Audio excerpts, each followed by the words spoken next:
Ready? Yes. Steady? Go. Steady, ready. Yeah. Starting, could you tell me the journey from erotica to bedtime stories? Was it hard? Oh, that's a simple way to describe it. Yes. Which way? Well, it was hard to be so profoundly misunderstood and not be destroyed and go back to work and continue writing and being expressive and not, and to try to express myself without listening to all the voices and thinking of all the things that people said, and that was hard. And how did you survive all those years being misunderstood by the press and by the people, by the critics, some critics? By knowing in my heart that it was what I wanted to do, and knowing, at least understanding what I meant personally, and also the people that I respect and admire, their opinions and their advice, and I would say that knowing that at least the handful of people that understood the irony or the message or whatever I was trying to say, I would say that helped me. Yeah, and how did it start, the idea of the album, the Bedtime Stories? The title? Yeah, the title and the whole idea of looking into yourself, I think. It wasn't premeditated, it just happened. I would say that 2 years of really trying to understand myself and humanity, I mean, I think I got a huge education. I mean, my whole life has been an education, but when people are happy and enthusiastic and cheering your name and saying you're the greatest, it doesn't give you pause to reflect as much as, it doesn't encourage you to sit and be reflective as much as people questioning and challenging what you do. So I would say that my state of mind and what I wrote about was a reaction or a reflection or a response to that. Yeah, would you define this album your most autobiographical one, or not? No, not necessarily. I think there's something autobiographical in all of my records. I would say Like a Prayer was very autobiographical as well. What was the thing that hurted you most during your career? The critics, they say, the reviews, the Through my whole career? Yeah. Thing that hurt me the most? I can't think of any one thing. I think what hurts me the most is not specifically what someone says about me, but just the feeling that human beings tend to be much more interested in the negative things in life and watching someone fall instead of building someone up. You find this album more spiritual than the others? I found it. Yes. And because I am. From what comes this spirituality?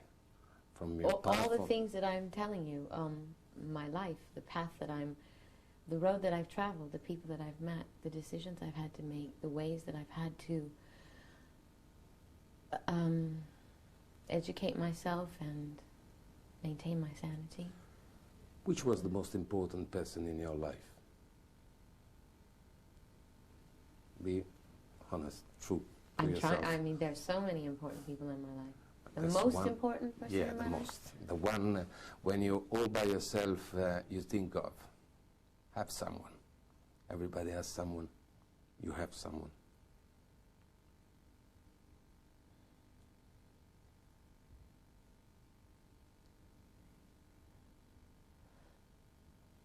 Most important person? I guess my mother. Not so much because she was alive to have an influence on me, but I suppose that my imagination of her and my idealism of of motherhood and my dream of what she could have been and also a longing for her has had a big influence on me. And the family? Having been brought up in a big family, different people. Well, my family's been a huge influence on me, my father and my brothers and sisters. Going back to the album, very basic question. How do you choose the people you work with? What do they have to do? Well, all of them had, what did they have to do? Well, I wanted to work with all of them because I respected the work that all of them did. I mean, I was a huge fan of Babyface's. I have been for years. I always wanted to write. I think he's one of the best songwriters today. And I had heard a record that Dallas Austin did with Joy, a singer named Joy, which I thought was amazing. And Nellie Hooper, I think he's an amazing producer. I loved Bjork's album. I was very inspired by it. And also other groups that he's worked with, Massive Attack and Soul to Soul. And Dave Hall, actually, he was forced on me by my business manager, and I didn't want to work with him at all, but I met him and I liked him, and then we started writing together and it worked out good, so. Leaving the album and going back to what you say last year. We're just going like this right now. What about the cinema? You say last year that you wanted to direct also. You mentioned that your desire to direct. Yeah. What happened to this idea? It's still there inside of me, waiting for its chance to come out. What would you like to direct? What's the movie you like most, the most moving movie? I couldn't tell you. It would be original, and I'm sure it would be something that meant something to me. Maybe semi-autobiographical, something that I know. I think the best directors are best with subjects they know. So, I don't know. It hasn't come to me yet. But which are the directors you like most? I remember you had a letter from Fellini once. Yes, I framed it. It's Yeah. hanging on my wall. Well, I adore Fellini, and he's incredible. He was incredible. And I'm not saying that because you're Italian, but I do love most Italian directors. I love Visconti and Bertolucci's early movies, and Pasolini and De Sica. He's Italian, right? Yeah. And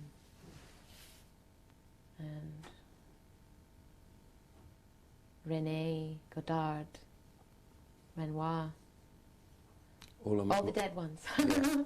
All the Europeans one. Yeah. Most of them are Europeans. Do you have any kind of regret looking back to your career?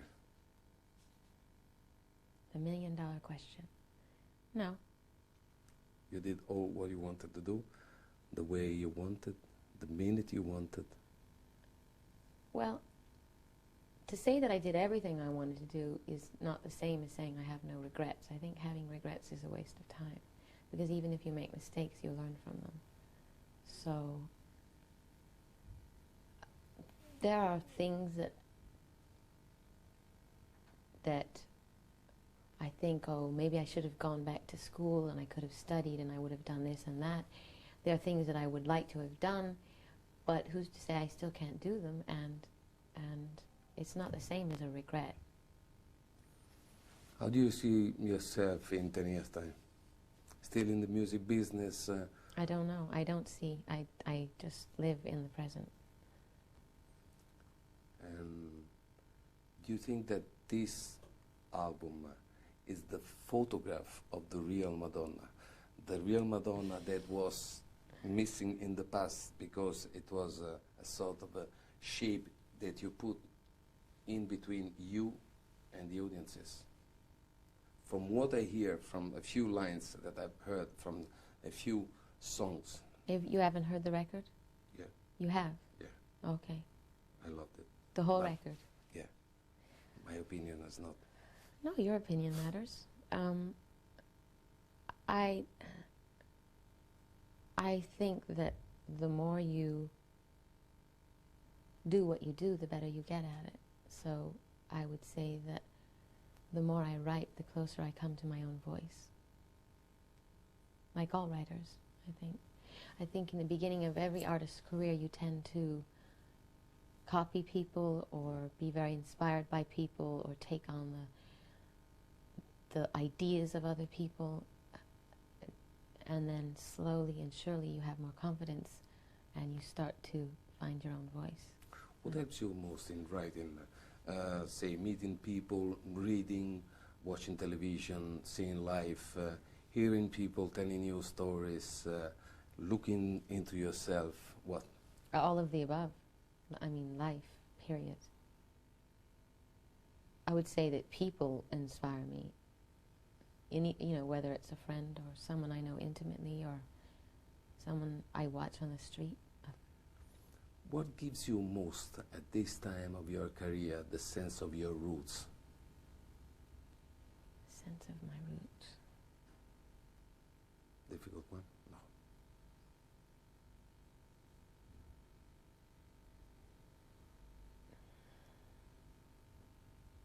You mean where I came from? Yeah. Who I... Who you are. Well, where you I still came from are. and who I am is kind of different, Yeah. but on the other hand, it's the same.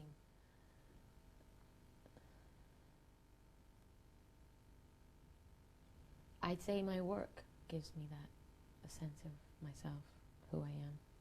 It's the one thing that's my own.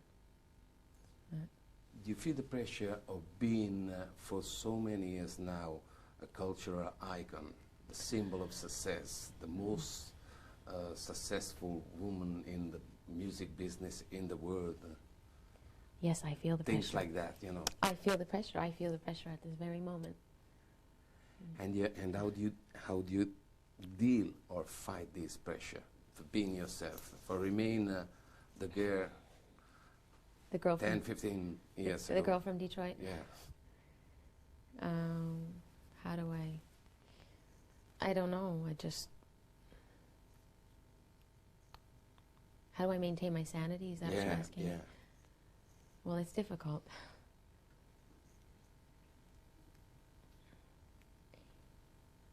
I think that I'm surrounded by people that help me, my friends, people that I work with, people that I guess keep me in touch with reality. I surround myself with people that have a sense of humor, that are intelligent. I wouldn't say that my life is perfect or that I only have the most perfectly sincere, down-to-earth people around me all the time, but I think that I didn't really become famous till I was 24, 25 years old, so I had many years to be a normal person and learn how to survive without cameras on me all the time, so maybe that helped. I don't know. And do you have any regret of that period before the big success, What- going we out all by yourself and nobody looking for you? But what do you mean? No, being on yourself in the street. You mean when I first started? Yeah. No. No, I think I had a guardian angel. I think my life was I couldn't have asked for anything more than what happened to me. In this period, in the music business, everybody's looking for collaboration, duets, this and that. Have you ever thought of doing something like that? A duet? Yeah, something like that. You know, it's a fashion. I'm asking this because it's a fashion. I know you don't do it. It's a silly fashion. But if you like, yeah, in fact, if you like to do it, do you have any name? I know you won't do it. You shouldn't do it. You'll never do it. All right.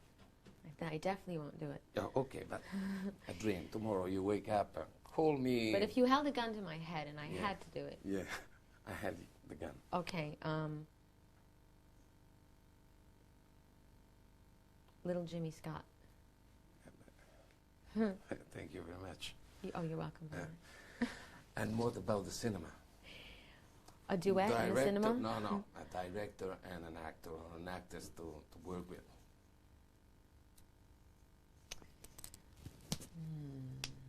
To crack my knuckles for that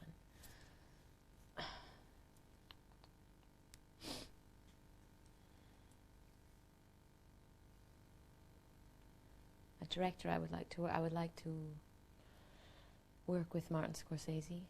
I would like to work with Quentin Tarantino.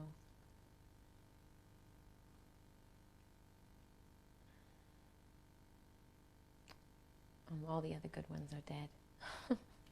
But I must be leaving someone out. I'm sure I can't think of anybody right now. All little Americans. Oh, Pedro Almodovar. Who? Almodovar. Ah, grande. Yeah. The Spanish one. Yeah. Yeah, and actors and actresses.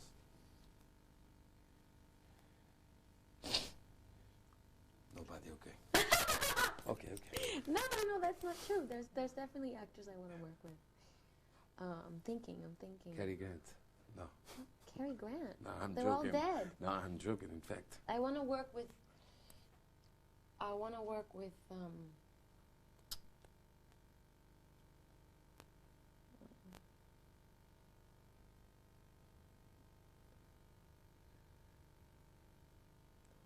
Helmut Berger.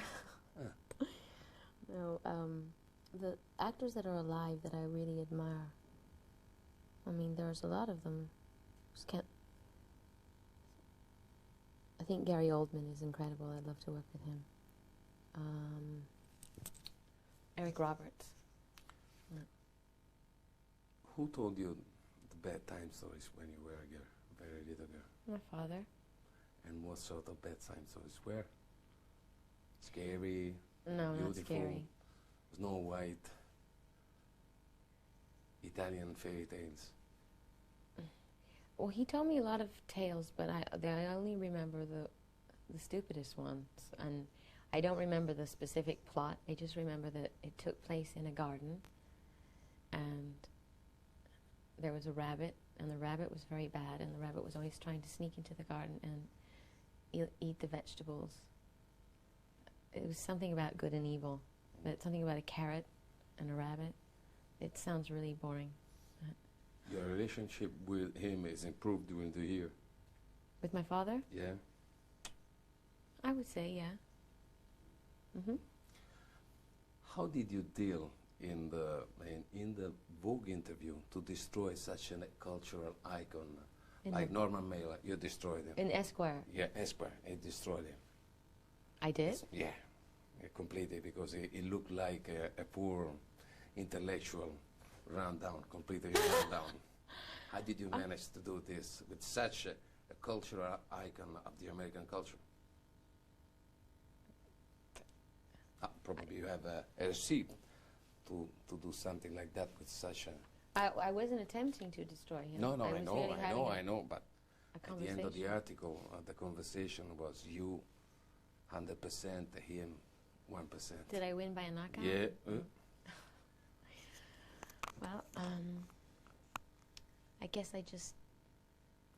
Weren't you afraid of meeting someone like him? I think that he was... I think we had we talked about...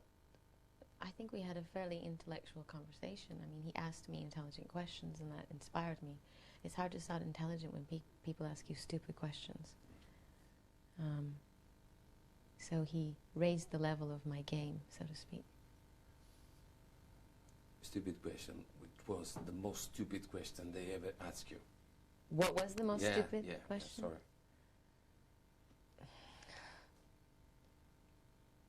I think you There's had just too many. So just choose one.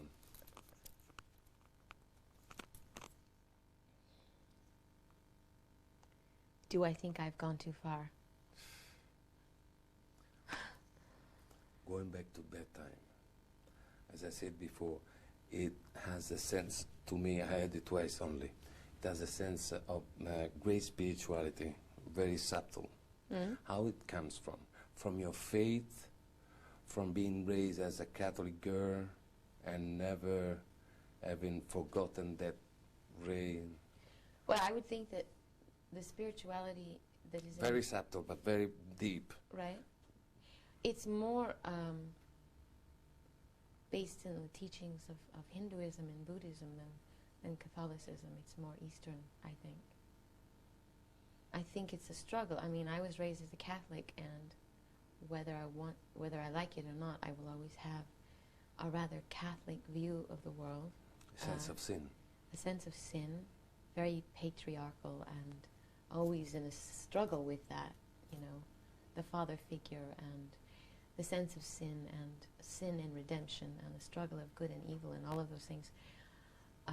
And maybe the ideas that I embrace in my record, which are that happiness lies in your own hand, is the opposite of that, and the fight with that, and that God exists in all of us, and trying to come to terms with that and find my own sense of religion, because although I am Catholic in my bones, I am looking for something else in my blood. You know what I mean? Yeah, that doesn't make sense, probably. No, but no.